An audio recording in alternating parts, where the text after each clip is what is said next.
Welcome, everybody, to the Daryl and Buu show. You've got Buu and Daryl on for the next half hour, and we've got a guest on as well. How's it going, Daryl? How's your weekend? It was good. Long weekend. Took off on Friday afternoon. It's actually second weekend in a row. Out was on a friend's boat.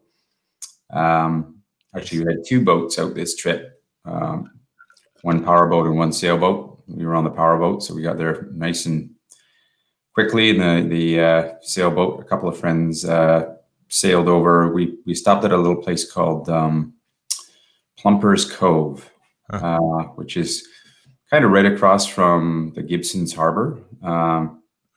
Beautiful little spot. And we just buoyed up there and stayed there for 3 days, kind of jumping in and out of the water, and weather was gorgeous. So it was, just a super fun, relaxing weekend. Nice.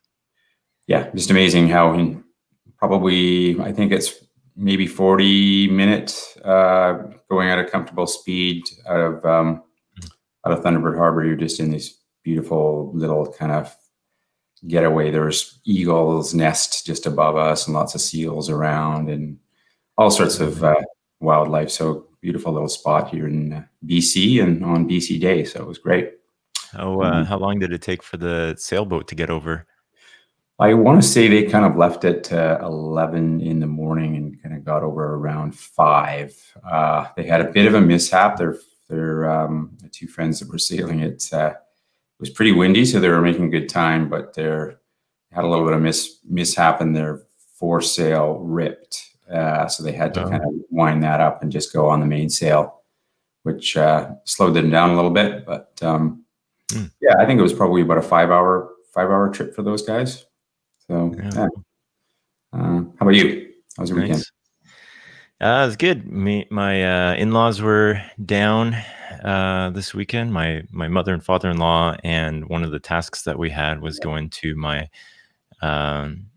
wife's brother-in-law's and ripping apart his deck. And I had thought, hey, this is, we're just going to take some drills over and we're just going to unscrew the deck and rip it up. But and we started off unscrewing screws, and about 80% of them would come out at first, and then pretty quickly that rate dropped to about 5% of them actually coming out nicely. And so we had a couple of crowbars and some circular saws, and we were hacking away at this thing. And what I thought would be maybe an hour's worth of work undrilling or unscrewing this thing was probably about 4 hours out in the sun. We had a canopy out, but weren't always covered by the canopy. So that was a bunch of Saturday. It was still fun. It's always fun to rip up stuff and destroy things anyways. So that was still fun to do. And then what did we do? We just went for a walk the other day, but yesterday discovered that there's one microbrew out here in Pitt Meadows, and discovered that myself and my oldest son can actually bike there in 15 minutes. And so that was our bike ride. Went and met up with my brother-in-law over at the microbrew there.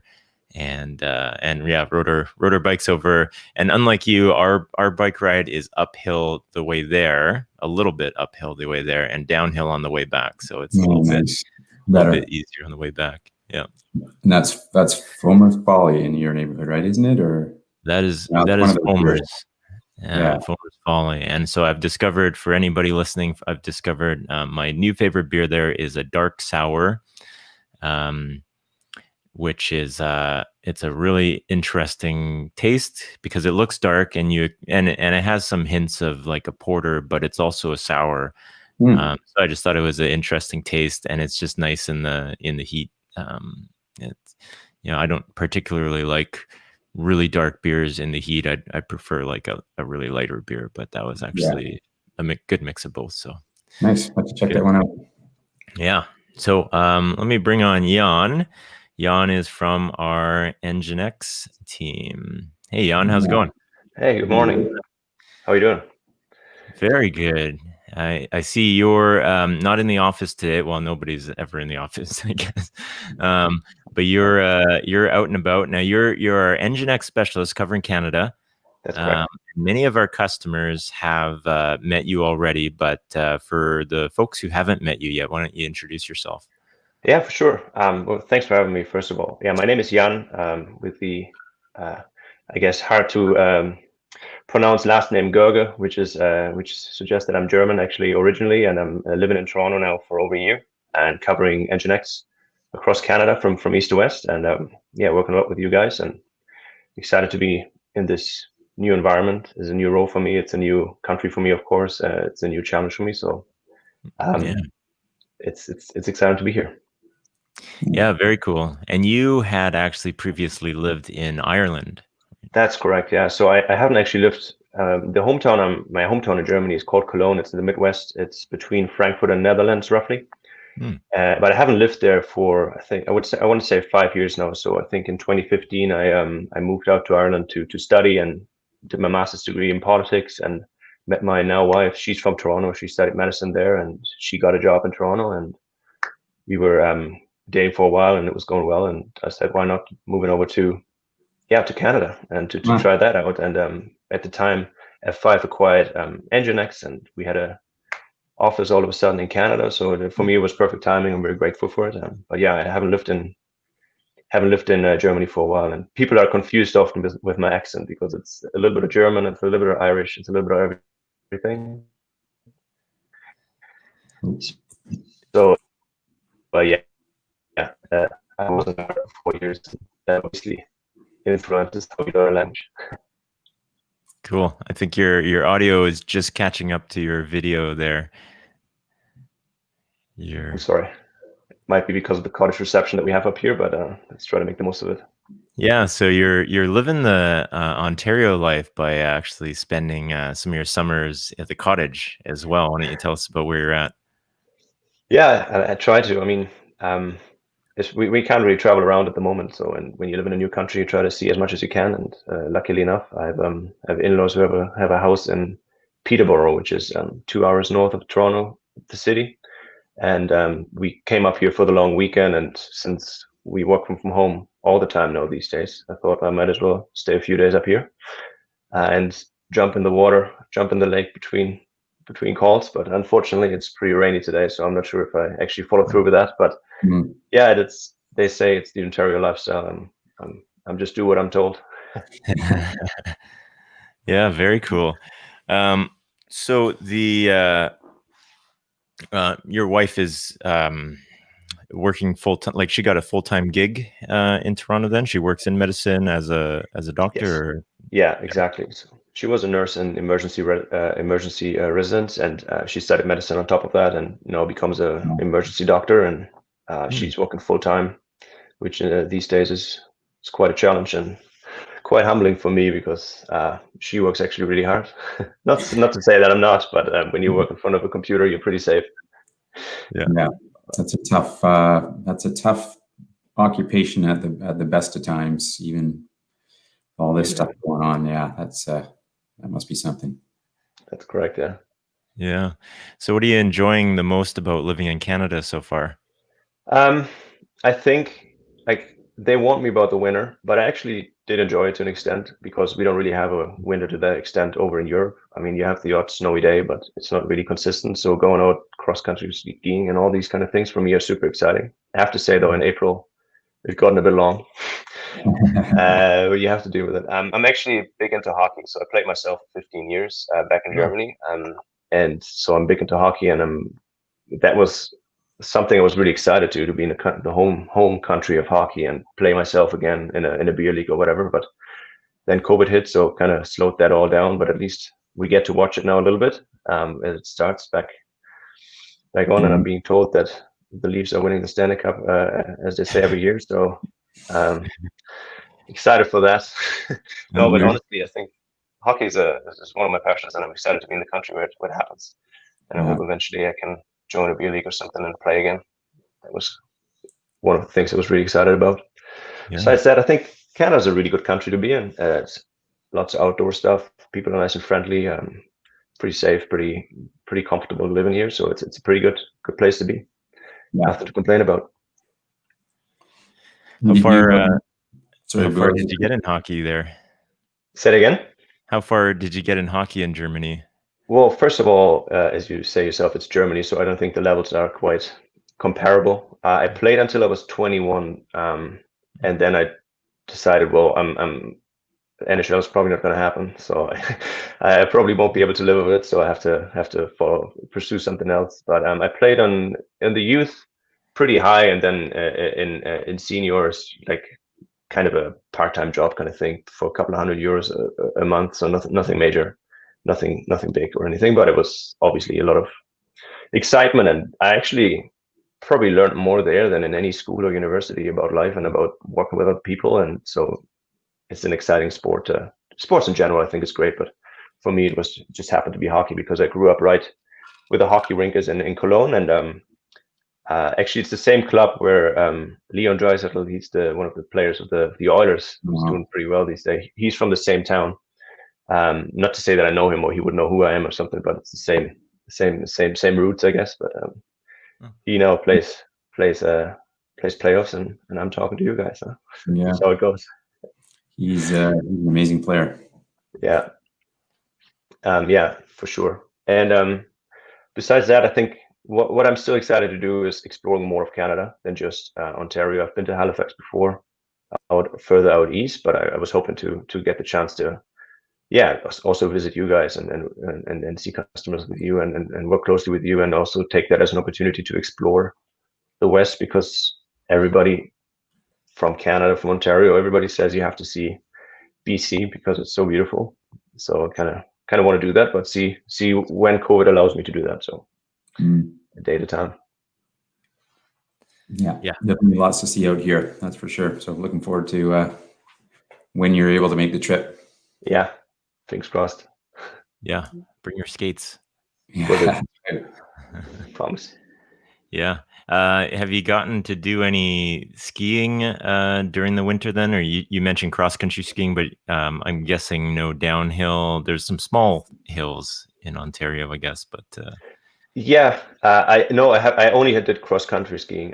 I did downhill once back in Germany, but this must be now 20 years ago or something like that. Because every winter for me was occupied with hockey. I never really got into other winter sports, and I never really tried out downhill skiing. But cross country is pretty nice. But as you say yourself, there don't seem to be many hills here. Another reason why they say go out to BC and Alberta, because it's supposed to be more fun there. Can you recommend good spots out there, or do you do that yourselves? Yeah, both do. Very, very close to Vancouver. So Vancouver has 3 hills that are very, very close to downtown. And then we have Whistler, which is a couple hours away. And then we have a bunch of hills in the interior mountains in the interior of BC. And then Calgary also has a number of hills close by as well. So lots of options. Whistler, is that where the Winter Olympics were held, with all the skiing and that was all Whistler? Almost all Whistler, yeah. Okay. Yeah. One of the local hills that Buu referenced, Cyprus, they did some of the jumping there. So nice. Yeah, it's from downtown. You can be there in half an hour, but yeah, the vast majority of obviously the mountain sports are up in Whistler. Yeah. Yeah, I think it's probably rated one of the top 5 ski resorts in the world. So it is a pretty beautiful place, and 20 kind of 4-season place. So just as fun in the summertime as it is. Oh, nice. Those things, yeah. Oh, that's good to know. Yeah. Yeah. So the other thing I'm curious about is you went to school in Ireland, started school in Ireland in 2015, and that was enough to acquire a bit of an accent from there. I guess so. My history with Ireland is that when I was little, I think starting when I was 2 years old, my parents and I used to go rent out the same farmhouse in Ireland for like 10 years or whatever in a row. Every year we went. So we kind of build a connection, because when you're little, all you know is what's around you, right? So it was a safe spot for me. It was a lot of wonderful childhood memories. So I kind of built a connection to the country, and over time went back over and over and over again when I was older, alone with friends, etc. And so it was kind of funny that I ended up then studying there as well, which was more of an accident than anything, but it turned out well. And I think my native language is German, so you learn it in school. You learn English in school, and you learn the British version of it, I guess, more than the North American one, because it's just, I don't know what they do. And yeah, and then you learn it in school is one thing, but when you talk it every day, it's another thing. And that's when you actually learn a language, I believe. And so when you're surrounded by, I don't know, Irish people all day long and talk to them all day long, I guess that's enough. It's a good question. I never thought about it, but I'm asked this a lot. It's just what happened, I guess. Yeah. Accent now. That's what part of Ireland were you in, Jan? So I was all over the place. So I studied in a town called Limerick, which is it's a 2.5-hour drive on the Irish highway from Dublin on the west side, on the west coast of the country. And when I started working for NGINX, the European head office is in Cork City, which is pretty much south and center of the country, and it's the second biggest city or town in the country, and it has, I don't know, 150,000 people living there or something. So Ireland is a small country, small place. And there I was so those were probably the 2 places where I spent most of my time while I was there for the 4 years. And yeah, it's I can only recommend it. It's a beautiful country, wonderful people, very friendly, you feel comfortable and home there pretty easily. So I can recommend anybody to go. I guess for you guys it would be quite a trip. From here it's actually not that bad. It's just a 6-hour flight to Dublin, which is not the end of the world, but for you guys it would be, I don't know, 9, 10, 11, something like that. Yeah, we have a few options for red eyes to Europe out of Vancouver, which is about a 9.5-hour flight, and so it's usually not too bad. You can kind of sleep on your way to Europe. And you know what? That's actually for me the biggest adjustment being in North America. It's just everything is so much bigger. I don't know if you guys, when you live here, you probably take that for granted. But when you come here new and you arrive at the Toronto airport, the highways are bigger, the cars are bigger, the fridges are bigger, everything is bigger. Everything, the amount of whatever liquor you can buy everything is bigger, and it's in the distance. Of course, are also much bigger. And I was born and raised in Germany. It's a tiny place. It's probably smaller than Ontario from a size, and it has 82 million people living there. So it's super dense. So it's just such a different experience to be out here. So for you, 11 hours might be not even crazy idea. Haven't even been to Texas yet. Yeah, no, I haven't only been to Houston Airport, but is that even? Yeah, probably it's even bigger. Yeah, close. Yeah. I did know, like, my wife is English and we got married in England, and I did notice like people would say, hey, we're going to someone's house, and when they refer to someone's house, that is the equivalent of a townhouse here, because the concept of a detached home is very uncommon in England. Every house is attached to each other, either that or it's an apartment. Exactly. And apartments aren't small there necessarily. I mean, compared to downtown apartments, still 500-600 square foot. apartments, but houses, the style of house is really a townhouse. Yeah. And the rooms are smaller, and more. And they felt they didn't have a lot of stuff that was open concept either, which is maybe more of like something that would be built in the 90s around here. But everything there is rooms with doors that get closed. Like your living room has a closed door to it, and everybody would gather in there. The place that I grew up in, it was also a flat or a condo, I guess, as you refer to here, and it has 4-meter high ceilings. It's just it was built in, I don't know, probably the late 19th century or something like that, and it was one of the apartments that survived the war, and so it still exists. So it's very different. It's not an open concept necessarily. It's just tall, and it's interesting. Very different. Yeah. Oh, very cool. So I guess we might be able to actually get to a couple of the Q&A questions that we often ask on the show. Let's pull them up. Actually, one thing I was curious about that I forgot to ask. So you studied politics, but you're in sales for a technology company. What happened there? So what happened there? So to be honest, starting with NGINX was more of an accident. To be honest, I was I finished my master's in politics, and it was something I got into because I'm curious about it, because I'm very interested in it. But I haven't had in my early 20s. I didn't have a whole lot of long-term plan ahead of me, and I got into I learned a lot about myself, living away from home, living on my own in another country, and I got quite curious about technology more and more. And this role opened up with NGINX in Cork, and it was a small startup at the time, and there were, I don't know, 40 max employees in that office, probably even less. And it immediately caught my eye, but ultimately it's not that much of a difference. I mean, I was more on the academic side of studying, so I wasn't politics. People think that you would study to become a front runner of a party or something. Obviously, that wasn't the case. It was more of a general research in about democracy and politics and administration and how societies work together, etc. But ultimately, working in sales is not that different. It's just like trying to understand the other side of the equation, try to understand the other person's perspective, and see if there's ways to work together, see if there's a way to work together to add value to each other and to build out win-win relationships for both ends. So I don't think it's actually that much different, but how I ended up in this particular role in this particular company, that was more of an accident. That was more driven by, okay, I'm done studying now. I have some debt to pay off. To be honest, and those factors certainly play a role in that as well. So it's not that romantic of a story, unfortunately. A lot of practicality around it too.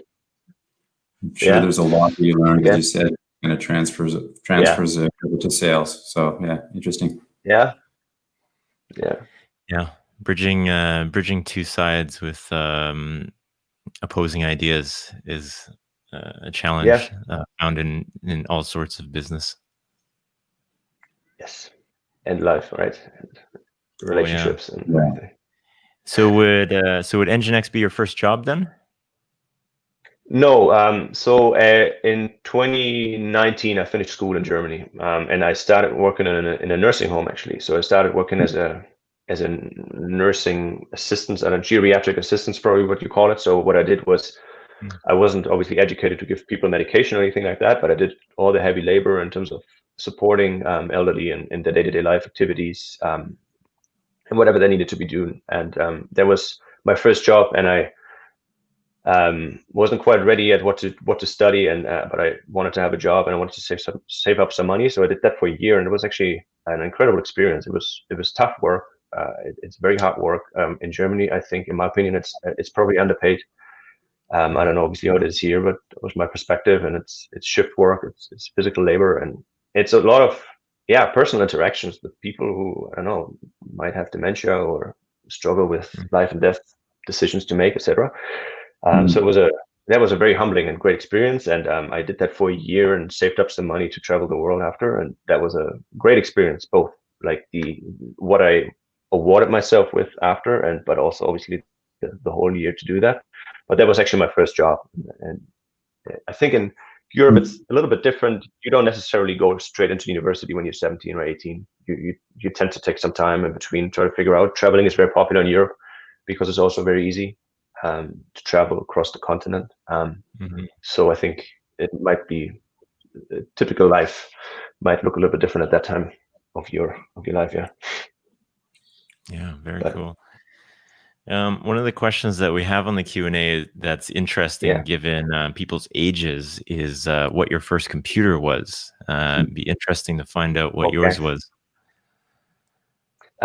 So I don't remember, to be honest, and that's not because of the age. So I guess I might have got my first computer when I was probably almost 15. So I'm 30 now, so it was probably kind of 15 years ago, something like that.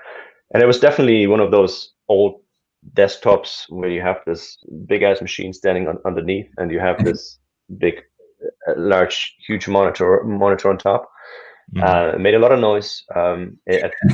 Fairly sure it was like self-built. So I went. I had a friend in school who was pretty technical, and like who knows everything about computers and the different components you had. So I walked into one of those stores with him, and he told me what I wanted to do at the time, which was a little bit of gaming and stuff like that. And so he said to the guy in the computer store, "He's like, this is what he needs," and then they build it all together with all these different components.